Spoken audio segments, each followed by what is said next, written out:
இன்றைக்கி உள்ள குறளில் 2 விஷயத்தை பற்றி சொல்லியிருக்காங்க. ரொம்ப அழகாக சொல்லியிருக்காங்க. அதெல்லாம் ஒவ்வொரு நாளும் ஒவ்வொரு திருக்குறளை படிக்கிறப்போ எப்படி தான் இதெல்லாம் அன்னைக்கு உள்ள மனிதர்கள் இவ்வளோ அழகாகவும் இவ்வளோ சிறப்பாகவும் இதெல்லாம் தெரிஞ்சு புரிஞ்சு இருக்காங்க அப்படிங்கிறது ரொம்ப வியப்பாக தான் இருக்குது. வாங்க இன்றைக்கி உள்ள குறளுக்குள்ளே போகலாம். பொருட்பால் அரசியல் சிற்றினம் சேராமை 452வது குறள். நிலத்தியல்பால் நீர் திரிந்தற்றாகும் மாந்தர்க்கு இனத்தியல்பதாகும் அறிவு.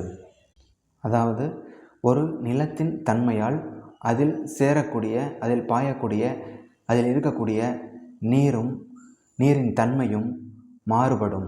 நிலத்தின் தன்மைக்கு ஏற்ப நீரின் தன்மை மாறுபடும். அதுபோல் ஒரு மனிதன் எந்த இனத்தின் சார்பாக இருக்கிறானோ அந்த இனத்தின் சார்பை பொறுத்து அவனுடைய அறிவு இருக்கும் அப்படிங்கிறத இந்த குறளில் சொல்லியிருக்கார். வீடியோ பிடிச்சிருந்தால் லைக் பண்ணுங்கள். நன்றி.